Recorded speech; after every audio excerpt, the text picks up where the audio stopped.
Big bank earnings giving insight on the state of the consumer for JP Morgan, Wells Fargo, and Citi.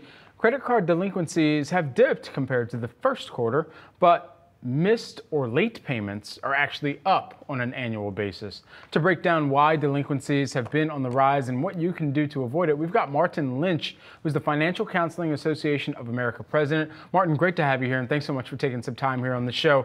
You see earnings reports like this come about and give us a little bit more update on where delinquencies stand. For those who find themselves as part of that bucket that banks are reporting on, what is the first step that they can take to eradicate some of their delinquency status? Well, thanks for having me, Brad. The first thing that people should do when they're about to go delinquent or miss their first payment is to stop and do a budget, talk to a counselor if need be for assistance, and figure out are there temporary reductions at least that can be made. A lot of people treat budgeting like a four-letter word, and they avoid it like the plague because they don't want to make any kind of reductions in their lifestyle. But really, they should come at it from a different viewpoint. Look at it as a tool to preserve your lifestyle, and it's a lot easier to do. What are some of the common areas that you hear people looking at then their budget and saying, okay, I immediately need to think about cutting this or reducing this spend, and especially when you think about some of those discretionary categories? Well, when it comes to discretionary spending, it's usually where the reductions can be made, but those are the lifestyle standards that people get used to or get wedded to. So it's tough for a lot of folks. But if they adopt that flexible mindset, they can find that they can cut their cable service for the next 6 months or for the next year, reduce, make similar reductions like that. Instead of dining out regularly, cut it down to 1 or 2 times a month. Those kind of temporary, softer reductions are easy to accommodate, and they're actually empowering too, because they're going to give you that sense of control over your budget. When you start making payments on time again, that's a good feeling, and it's addictive in a way. You know, you really assume control over every dollar that's coming out of your wallet.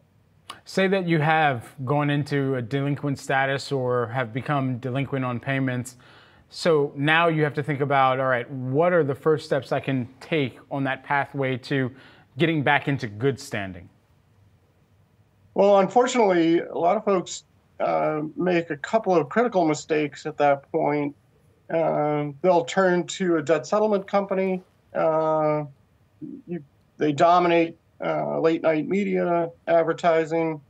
Folks are lured by the promise that they can repay half of what they owe.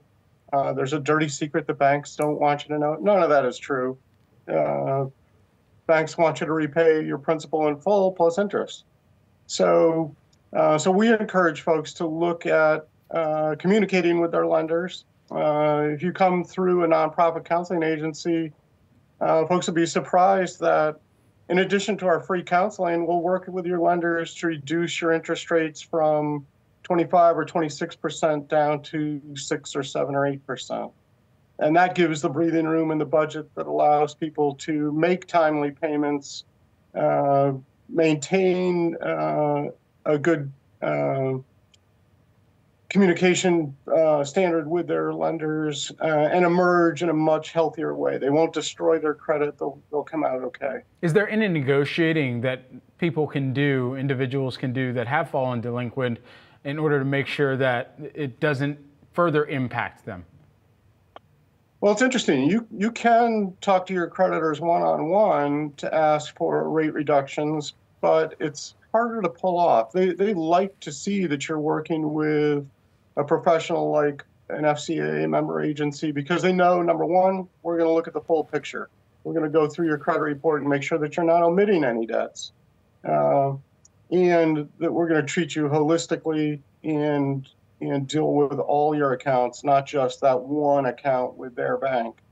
Nobody likes to be singled out, so banks prefer that you work with a professional, and then they're more apt to grant rate concessions like I described. Interesting. Martin Lynch, who's the Financial Counseling Association of America president. Martin, thanks so much for taking the time, and have a great weekend. My pleasure, Brad. You too.